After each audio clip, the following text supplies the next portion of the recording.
गुरुर्ब्रह्मा गुरुर्विष्णु गुरुरेव महेश्वरः गुरु साक्षात् परब्रह्म तस्मै श्री गुरुवे नमः। अखण्डमण्डलाकारं व्याप्तं येन चराचरं तत्पदं दर्शितं येन तस्मै श्री गुरुवे नमः। मातृवत् लालयति च पितृवत् मार्गदर्शिता नमो गुरुसत्ताय श्रद्धा प्रज्ञा युता च या। ओम श्री गुरुवे नमः। ओम भूर्भुवस्व तत्सवितुर्वरेण्यं भर्गो देवस्य धीमहि धियो यो नः प्रचोदयात्। गुरुर्ब्रह्मा गुरुर्विष्णु गुरुरेव महेश्वर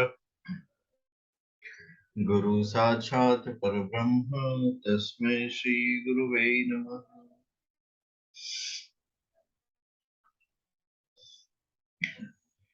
लोकेश जी कैसे हैं आप? प्रणाम गुरु जी, बढ़िया सर। आज की कक्षा हम लोग प्रारंभ करते हैं। उसमें कुछ बिंदुओं पे हम लोग चर्चा करेंगे और उसको समझेंगे। सर कैसे हैं हम? बहुत अच्छे हैं, बहुत अच्छे हैं। आप लोगों की दुआएं हमारे साथ हैं। Well wishes, I am well.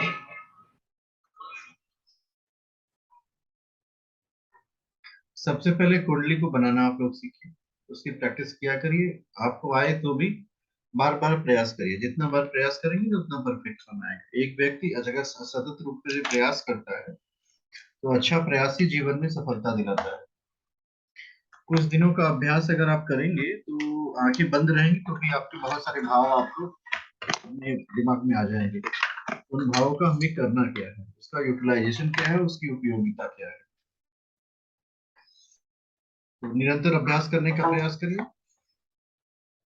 जितना आप अभ्यास करेंगे उतना ही अच्छा रहेगा। साथ ही साथ रोज गायत्री मंत्रों का जप करने का अभ्यास करिए। गायत्री मंत्र का जप आपके अंदर की अंतः प्रज्ञा को जागृत करने में आपकी सहायता करेगा।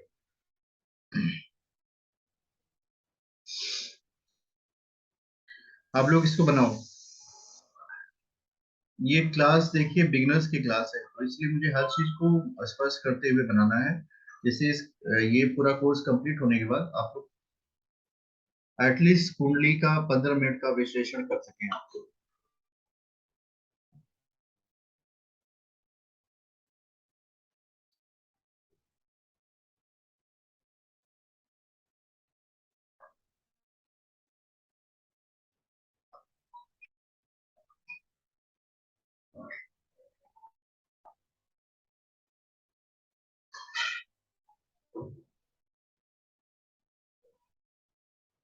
ये हमारी कुंडली हो गई। अब कुंडली में भाव एक शब्द का प्रयोग होता है। ये है हमारा पहला भाव, ये दूसरा भाव। भाव अलग है और राशि अलग है। इसका भाव हमें अपने अंदर लेना है। भाव और राशि में कंफ्यूज नहीं होना। किसी भी कुंडली में हमेशा ये पहला ही भाव रहेगा जिसे हम लोग लग्न कहते हैं।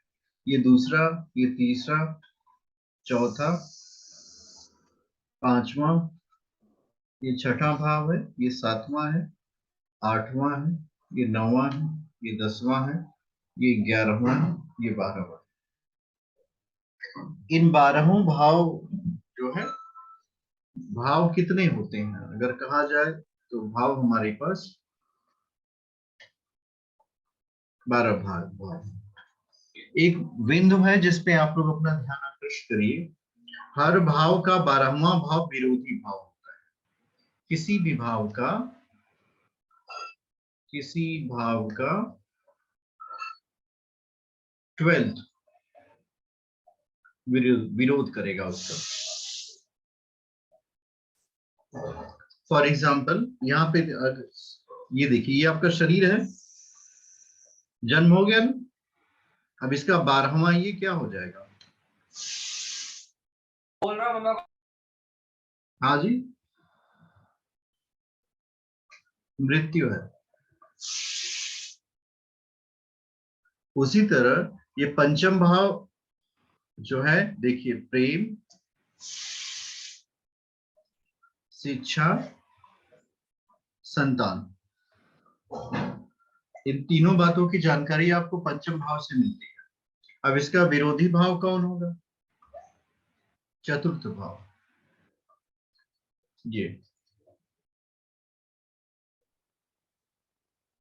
ये सातवां भाव पार्टनरशिप का है, रिलेशनशिप का है।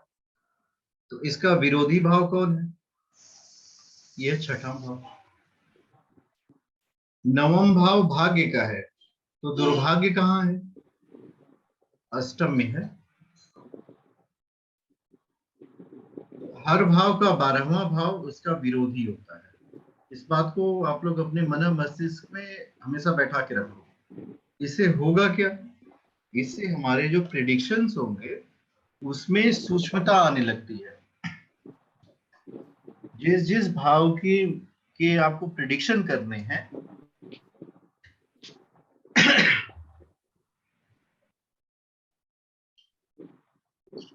कल वाली जो इससे पहले वाली कक्षा थी उसमें हम लोग त्रिकोण को भी समझ रहे थे। इसमें भी हम लोग दुष्ट भाव किसे कहेंगे?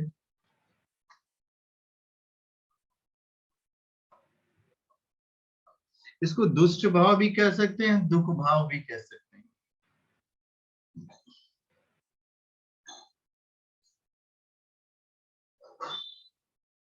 छठा भाव, आठवां भाव, 12वां भाव, ये तीनों आते हैं।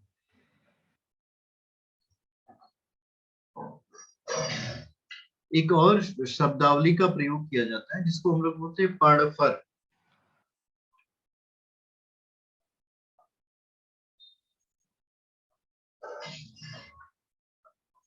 अब पड़फर भाव किसे कहेंगे? दूसरे और 11वें। ये तो देखिए अच्छा है। अच्छा क्यों है? ये धन का है, और 11वां भाव आप देखेंगे तो ये लाभ भाव है।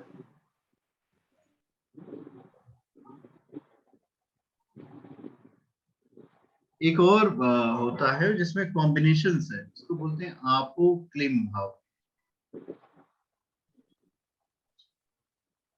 अब इस आपो क्लिम में कौन कौन से आते हैं?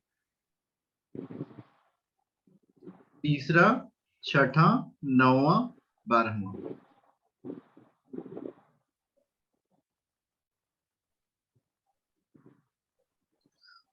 केंद्र भाव। केंद्र भाव में देखिए, पहला भाव, चौथा भाव, सातवां और 10वां, ये केंद्र भाव है। आपके केंद्र में आ गए हैं। देखिए, प्रथम भाव, चतुर्थ भाव, सप्तम भाव और 10वां भाव। केंद्र में स्थित जो ग्रह होते हैं उन्हें हमेशा शुभ माना जाता है।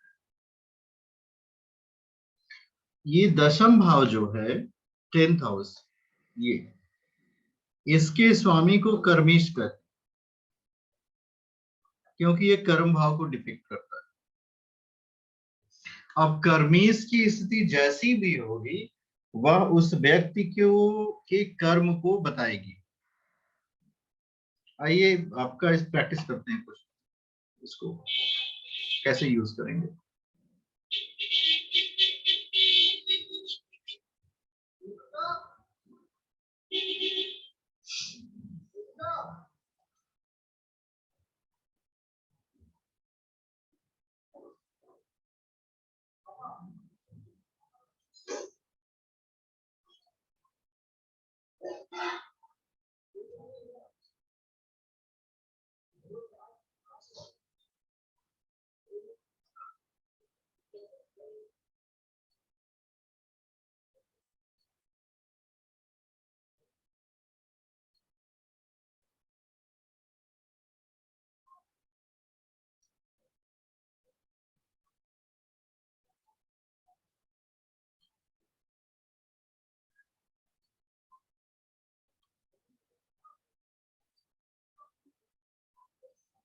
ये स्क्रीन आप लोग देखिए, और स्क्रीन में जो लग्न कुंडली है वो दिख नहीं रही है। लग्न कुंडली सबसे नीचे है, ये वाली। इसको ट्रांसलेट करें, हिंदी में कर दें, रहने दीजिए, आप लोग इसको इंग्लिश में भी समझिए। हमेशा दो भाषियां बनी रही। देखिए इसमें, इस कुंडली में यह है लग्न। अब लग्न में देखिए 4 नंबर लिखा हुआ है। 4 नंबर का मतलब हुआ ये हमारी कर्क राशि।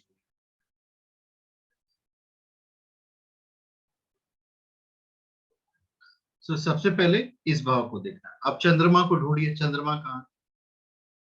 चंद्रमा यहाँ है, देखिए ये इस वाले प्लेस पे, यहाँ पे 6 नंबर लिखा है, ये हमारी कन्या राशि हुई। दोनों तरह से आप इसको करेंगे, इसको कैंसर कर दीजिए, ये हमारी वर्गो हो गई।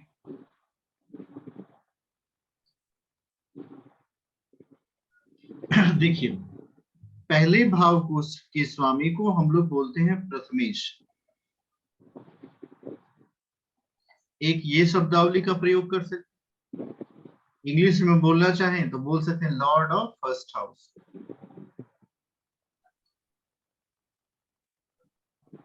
तो लॉर्ड ऑफ फर्स्ट हाउस। अब इस कुंडली में एक बात हुई है कि लॉर्ड ऑफ फर्स्ट हाउस जो है वो मून है।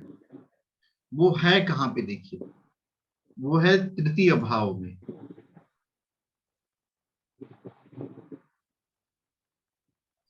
किसके साथ है? राहु के साथ है। इसमें एक बात का विचार बहुत ही करना चाहिए। देखिए ये एक चीज को डिपिक्ट हम कर रहे हैं इस व्यक्ति के लग्न के बारे में। लग्नेश चंद्रमा जो है तृतीय भाव में राहु के साथ कन्या राशि में है। ये स्टेटमेंट आपका हो गया। बट इस यहाँ पे रहने का प्रभाव क्या होगा? इस प्रभाव का जो डिपिक्शन करते हैं वो शत्रु और मित्र भाव से करते हैं।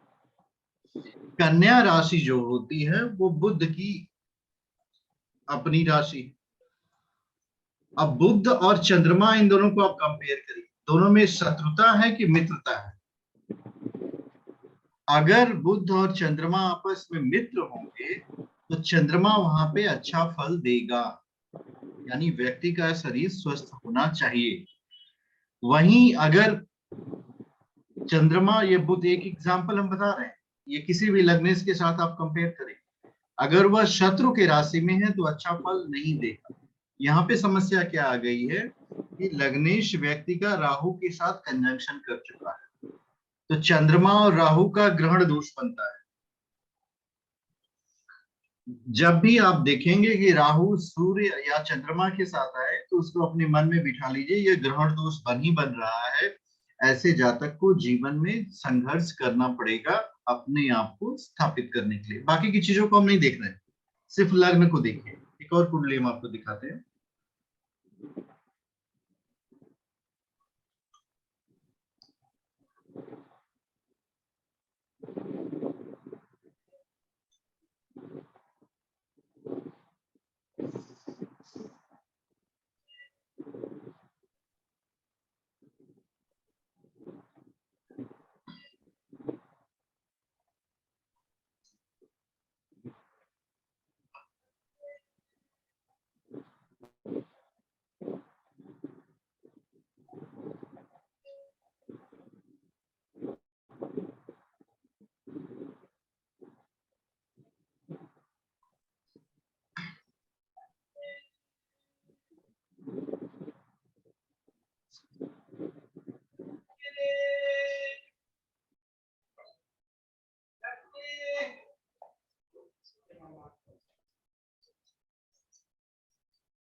देखिए इस लग्न कुंडली को आप देखिए।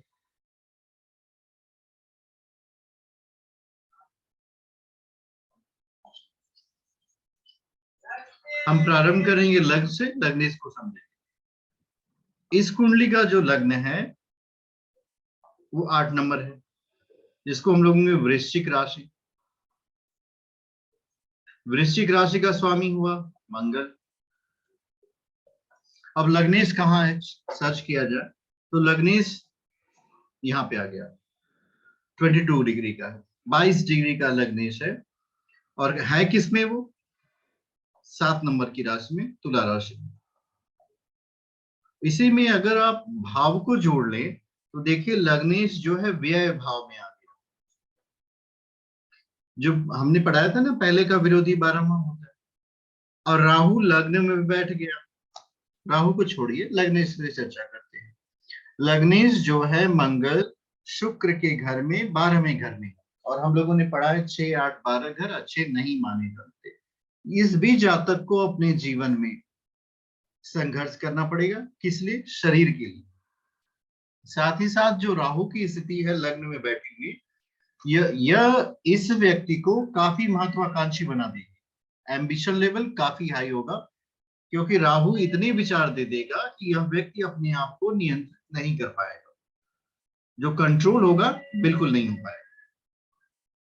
तो जब व्यक्ति के को स्वयं पे नियंत्रण नहीं होगा तो क्या होगा, समस्या का कारण बनेगा। अनायास में वो जीवन में सफलता प्राप्त करना चाहेगा, जिससे वो प्राप्त नहीं कर सकता।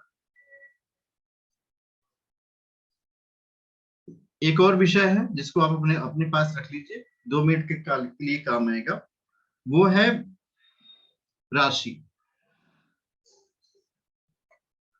चंद्रमा है कहाँ पे, मून चेक करिए इस चार्ट में। इस चार्ट में यहां से चेक करेंगे, मून यहीं पे है, देखिए ये चला हुआ 9 नंबर। इसकी हो गई धनु राशि। धनु राशि। तो दो बातों पे फोकस करना मैंने अभी अभी आपको बताया। एक तो लग्न, लग्न की स्थिति को देखेंगे, फिर राशि को देखेंगे। एक और कॉन्सेप्ट है जिसको बहुत अच्छे से समझ लेना है कि ग्रहों का जो बल होता है, ग्रह बल। एक तो ग्रह नैसर्गिक कारक, उसको मैंने आपको एक्सप्लेन कर दिया था। ग्रह का बल समझेंगे और कोई भी ग्रह एक राशि में कितने समय तक रहेगा, ये बहुत ही अच्छा विषय होता है। किसी भी प्लानेट को अगर आप चेक करें तो वो एक राशि में कितने समय तक रहेगा। 12 महीने, जैसे हम लोग जो वर्ष कहते हैं, तो उसमें कहते हैं कि एक वर्ष में 12 महीने होते हैं। यही कॉन्सेप्ट ईयर का। इसको अगर डेज में डिवाइड करें तो 365 हो, 1/4, इतना तक हम पहुंच पाते हैं। और जो हमारे प्लैनेट्स होते हैं उसमें देखिए, सूर्य से अगर प्रारंभ करें तो ये इसका मैक्सिमम ड्यूरेशन, हेलो,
सन को जब भी हम देखेंगे तो वो किसी भी तुम्हारी देश पटना बिहार, जब भी हम सन को देखेंगे तो सन किसी भी राशि में लगभग 1 महीने तक रहेगा। आप उसको कह सकते हो 1 मंथ। उसके बाद उसका राशि परिवर्तन हो जाएगा, वो दूसरी राशि में जाएगा। चंद्रमा ये 2.25 दिन रहता है, 2 होल 1/4 डेज। ये 2 होल 1/4 डेज का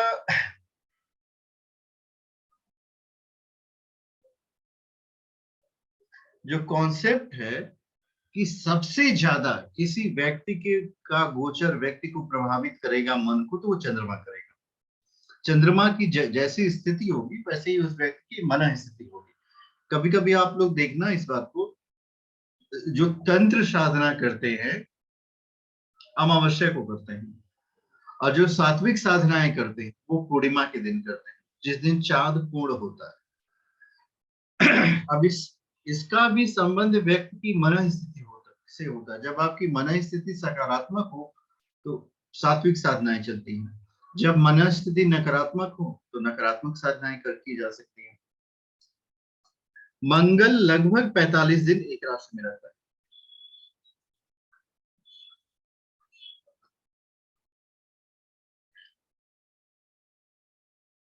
बुध 20 से 25 दिन,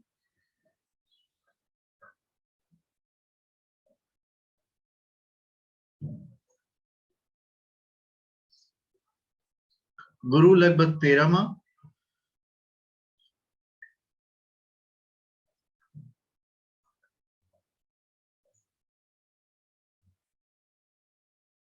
शुक्र लगभग 30 दिन,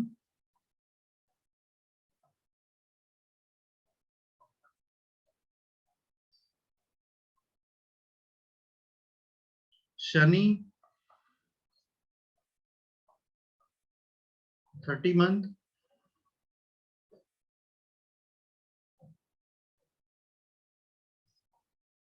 राहु 18 माह,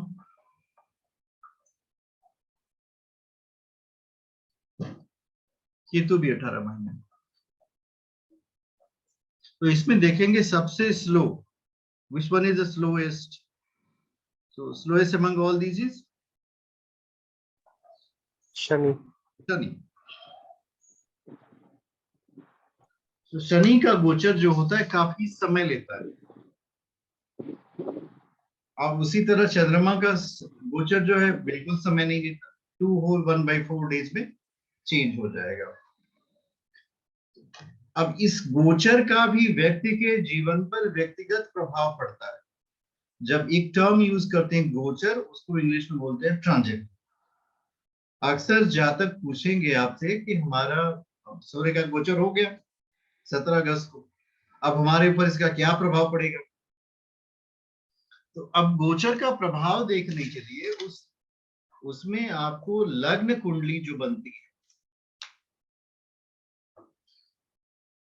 उसको न ध्यान देते हुए उस पर्टिकुलर में, जैसे अगर इसको देखें, इसमें आपको गोचर दिखाई देगा।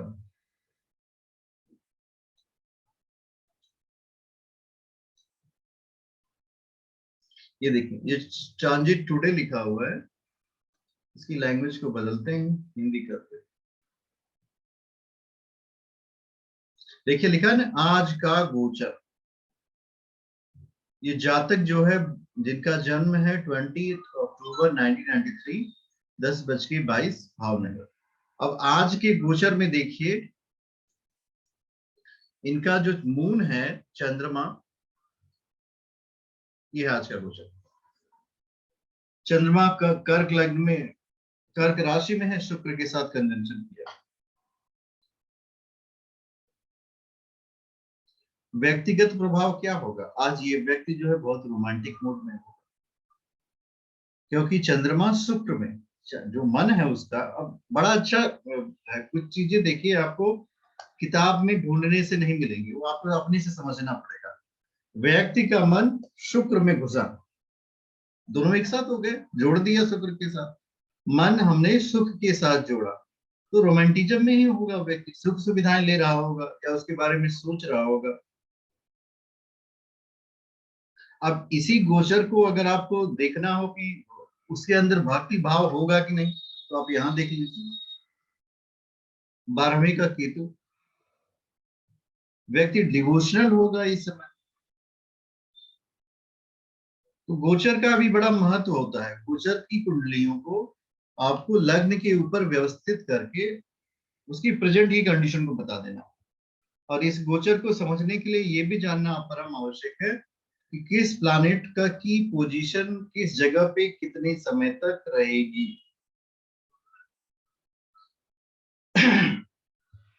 यहाँ के बाद अब क्या किया जाए?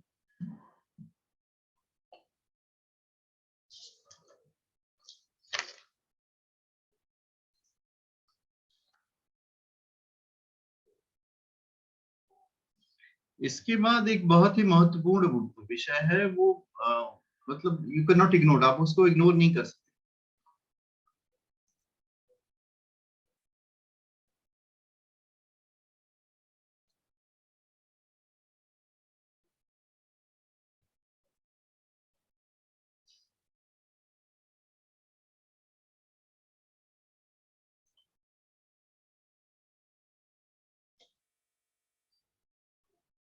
किस राशि का आधिपत्य किसके पास है? ये बहुत छोटा सा विषय होता है, पर ये काफी व्यक्ति को समझने में सहायता करेगा आपको। अब अगर पहली राशि से हम लोग शुरू करते हैं, इसको अब ब्रैकेट में ही बना लिया जाए, ज्यादा अच्छा रहेगा।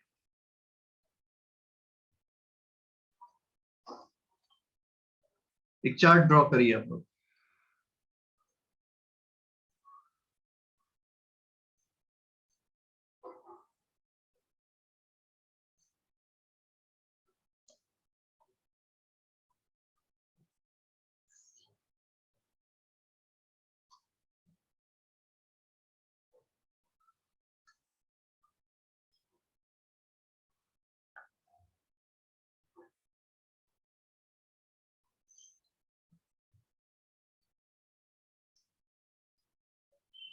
हम लोग क्या करेंगे, यहाँ से राशियों को लिखेंगे।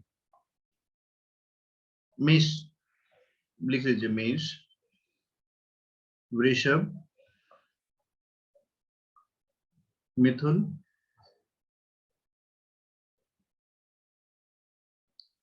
कर्क,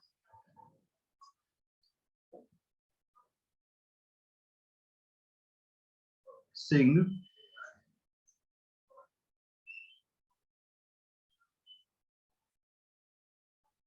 कन्या, तुला, वृश्चिक,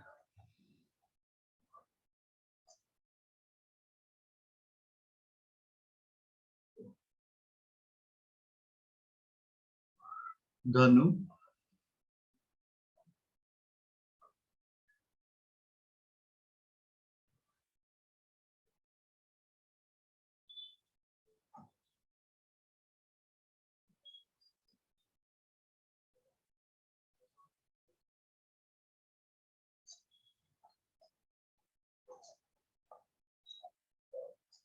राशियों को लिख लीजिए।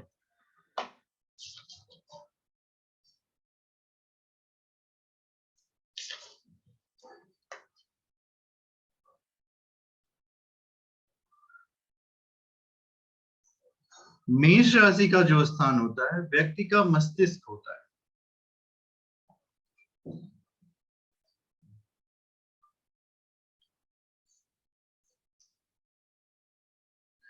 वृषभ राशि का मुख होता है, ये वक्ष है, छाती है।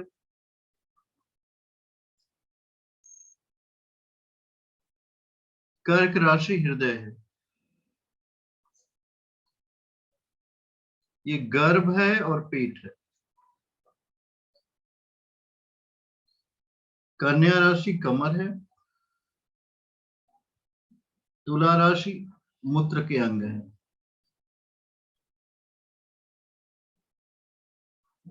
वृश्चिक राशि का लिंग होता है और गुदा होता है। धनु राशि का घुटना है।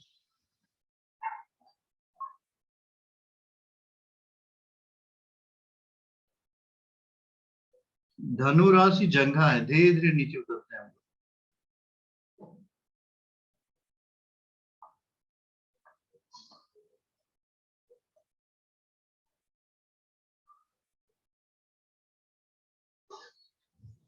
ये घुटना है, ये पैरों पैर का अधिकार है। तो ये टखना हो जाएगा बीच वाला। अब इसका क्या उपयोग हो सकता है? कभी भी किसी व्यक्ति का रोग का विश्लेषण आपको करना हो, सपोज कर लो मेष राशि यहाँ पे मस्तिष्क को डिपिक्ट करती है। अब एक नंबर वाली राशि में कोई कोई दुष्ट ग्रह, क्रूर ग्रह, या फिर उनकी दृष्टियां पड़ रही, तो उसकी दशा अंतरदशा के अंतर्गत इस व्यक्ति को पर्टिकुलर रोग होने की संभावनाएं बन जाती। उसी तरह सर ये मकर वाले को हम देख रहे हैं, इसमें लिखा नहीं है, ये बिल्कुल ऊपर से नीचे की तरफ आता है। हम आपको ये वाला इसी वजह से मैंने कह दिया कि जांग के नीचे आएंगे, तो जांग के नीचे वाला हिस्से, थोड़ा सा नीचे वाला वो होता है।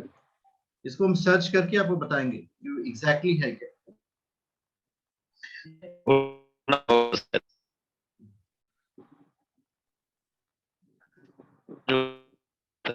आप बोल रहे हैं, आपकी आवाज नहीं आ रही है, आप कौन बोल रहे हैं?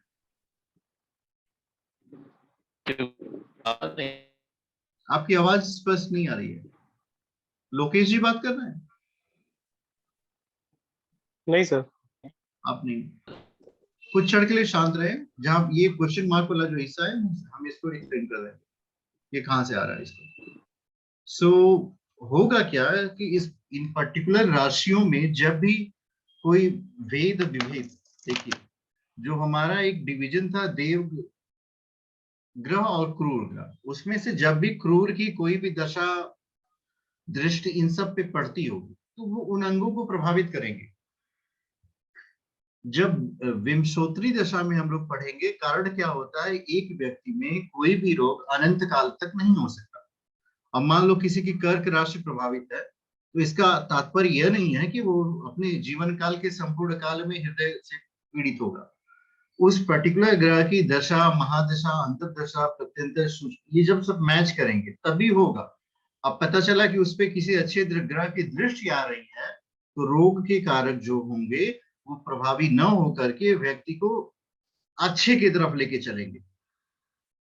बट आप इसे संभावनाएं बता सकते हो कि आपको घुटनों में दर्द होगा, यहाँ पे दर्द होगा। अब एक चीज और भी इसको समझिए,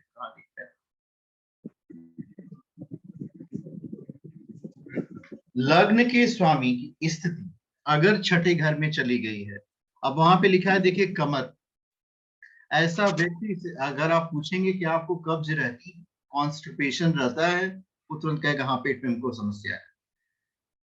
ये ट्रूली फंक्शन करता है। लग्न का स्वामी अगर चला गया छठे घर में, तो बिल्कुल आप वो रोग से पीड़ित होगा, पेट के रोग से प्रॉब्लम आएगी उसको। तो पेट के रोग की समस्या, तो ये जो काल पुरुष की कुंडली है, ये काफी अच्छी कुंडली है।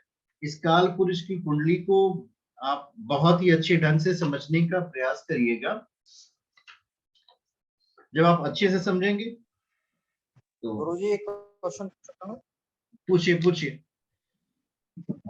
जैसे आपने काल पुरुष की कुंडली बनाई है ये, तो उसमें जैसे आपने लिया सेकंड हाउस में वृषभ राशि है आती है काल पुरुष में, लेकिन जो लग्न कुंडली अगर हम बनाते हैं तो उसमें सेकंड हाउस को देखेंगे या फिर वृषभ राशि को देखना है अशुभ ग्रह में? आपको हम बताते हैं अभी उस प्रक्रिया को, वो बहुत ही अच्छी प्रक्रिया है। क्या हम लोगों ने भाव, भावेश और कारक को तीनों को समझा था?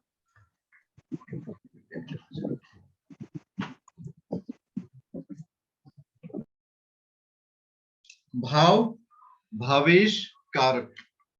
भाव, भावेश, कारक बहुत ही अच्छा बिंदु होता है। फॉर एग्जाम्पल आप यहां से देखिए,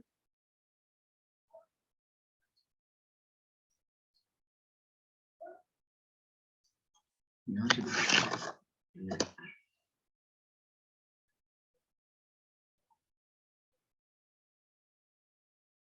कुछ नहीं दिखा।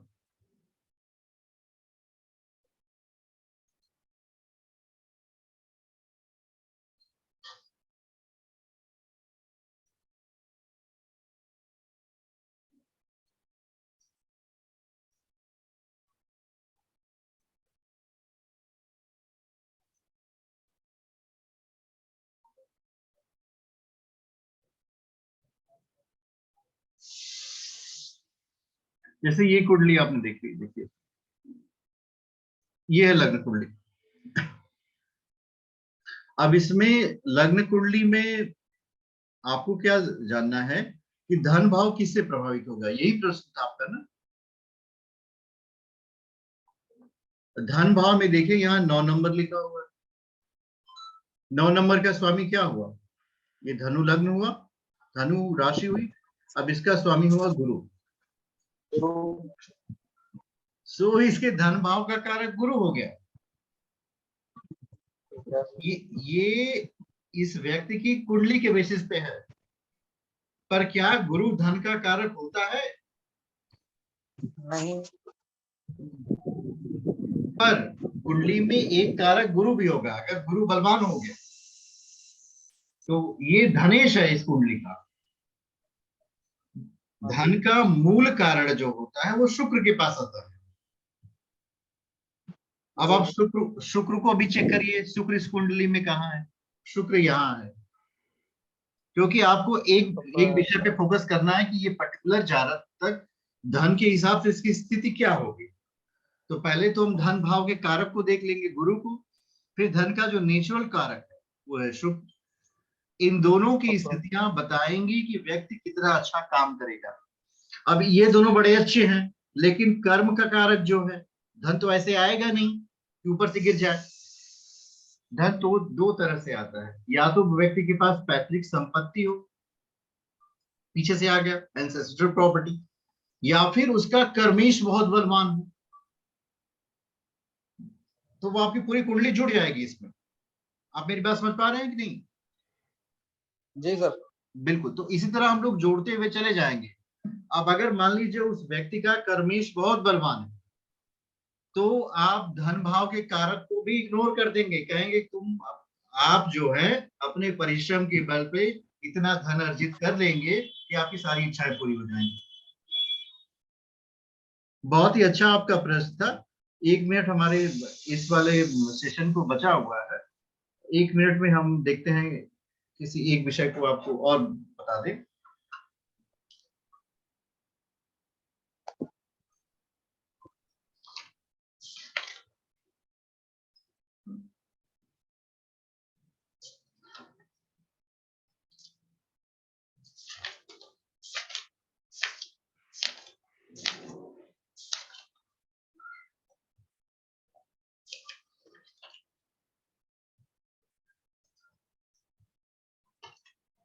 सर हाँ बोलिए। इसमें भावेश कौन सा हुआ? किस भाव का भावेश?